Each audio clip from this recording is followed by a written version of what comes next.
On that Saturday, Stella got dressed as usual and left the house. After she left, Tunde took Eboluwa into his bedroom. Unfortunately for him, this time he didn't bother to lock the door like he used to. Stella quietly returned to the house about 30 minutes after she left. She quietly walked to Tunde's room. She opened the door and got the greatest shock of her life.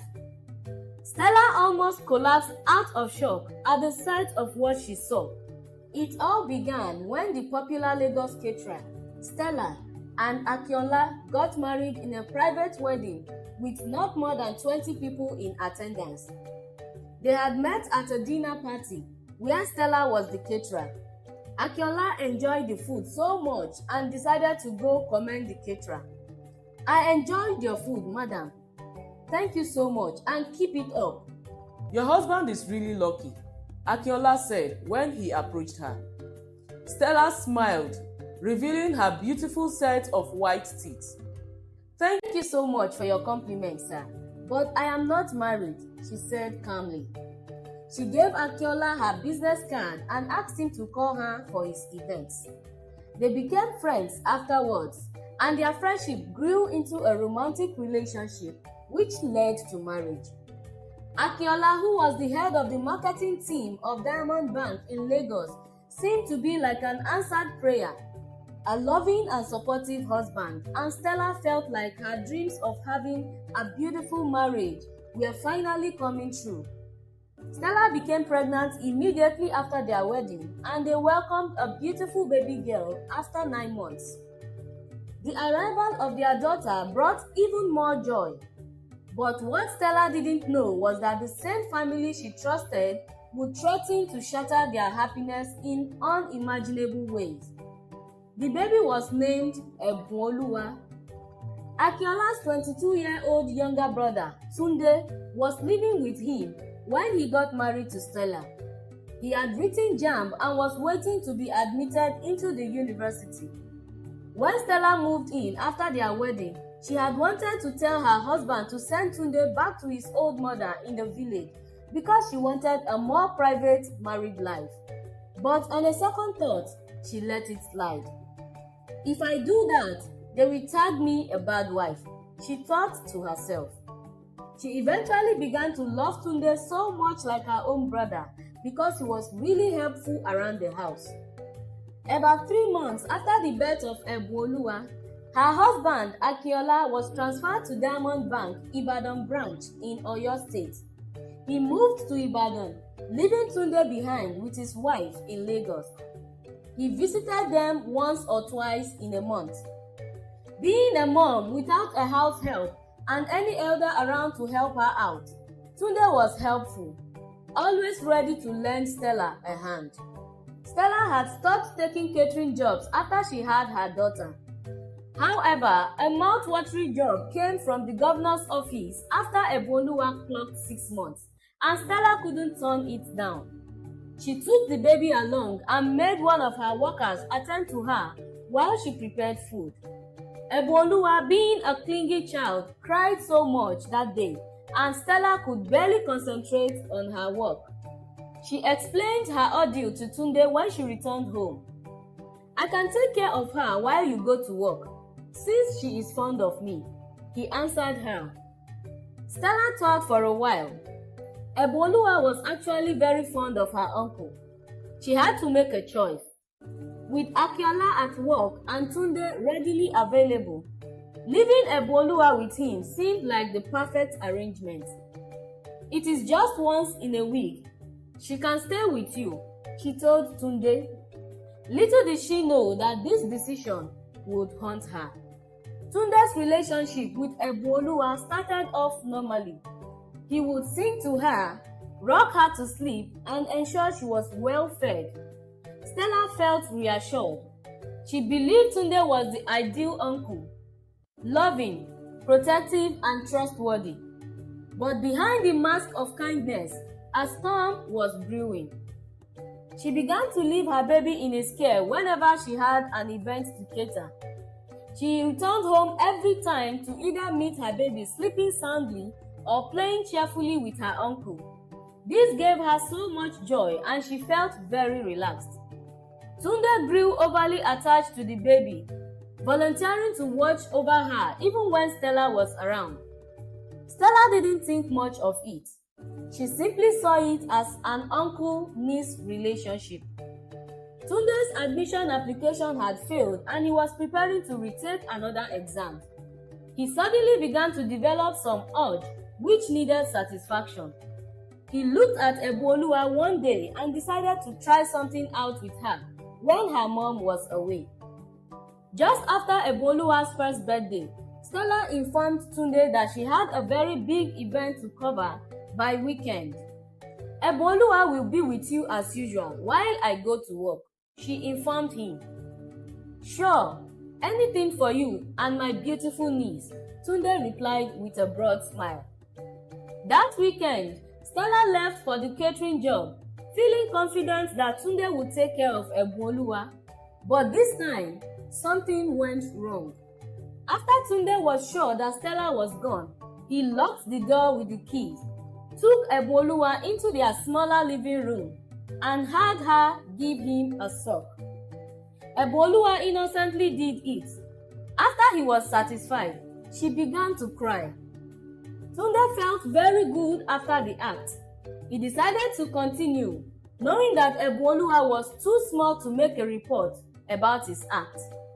The next time Stella got another catering job and left Eboluwa with him, Tunde deliberately refused to feed her, making sure she was very hungry before he took her to the room and repeated the same act.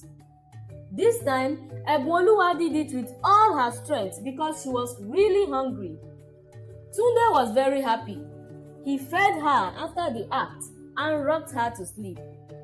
This became Tunde's routine every time Stella was away, and he always looked forward to such moments. Eboluwa began to cry whenever she was with Tunde, and Stella noticed it, but she dismissed it as one of her daughter's mood swings. The baby also began to cry whenever Stella was going out, which was unlike her.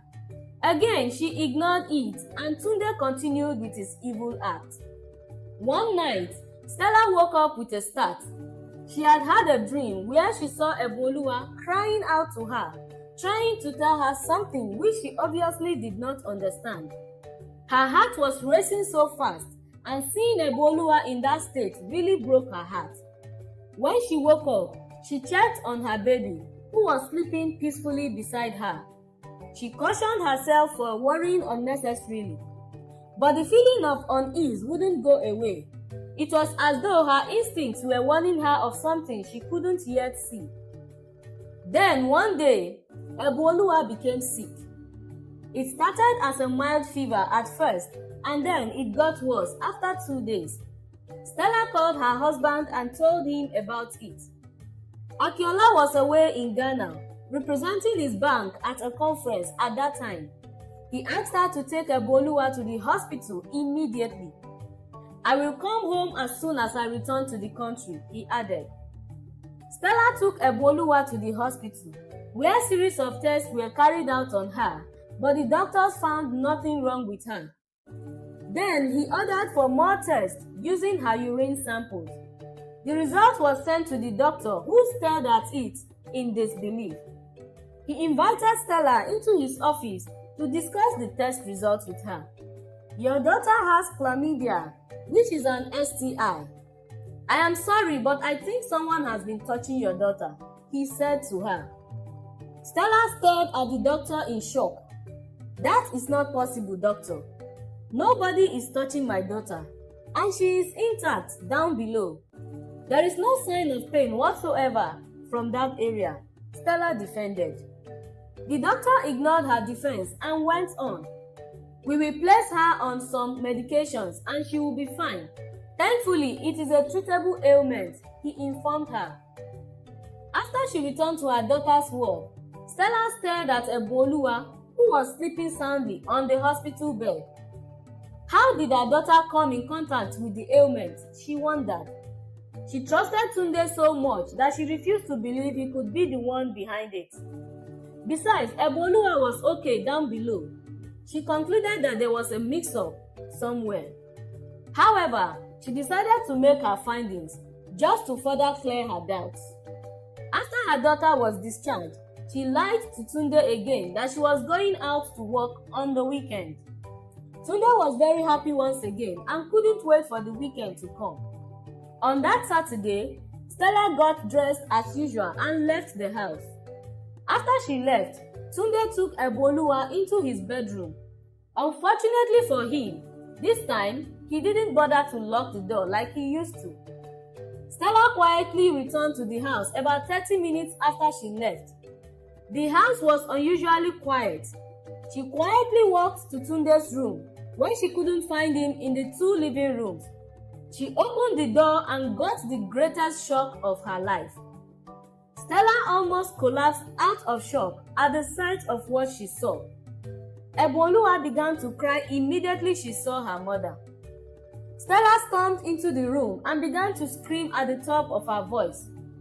Tunde stammered, trying to cover his track, but Stella's anger couldn't be contained. She caught him red-handed and there was no way he could deny it. Stella grabbed her baby, shielding her away from the man she had once trusted. Akinola, who was already back from Ghana, returned home moments later to spend the weekend with his family. Stella narrated her discovery and the result from the hospital to her husband. Torn between loyalty to his brother and his love for his wife, Akinola struggled to understand what had happened. He sent Tunde packing immediately. Stella demanded justice. The couple faced pressure from family members who wanted to keep the incident quiet, but Stella refused to back down. She was determined to protect Eboluwa and ensure that Tunde faced the consequences of his actions. She didn't care if that would end her marriage. She wanted to file a report to ensure that Tunde's actions did not go unpunished, but her husband begged her not to. What Tunde did was very bad, I agree, but we have to handle this with wisdom. You are still married to me. How do you expect my family to see us if Tunde goes to prison? I have sent him away and he is never coming back.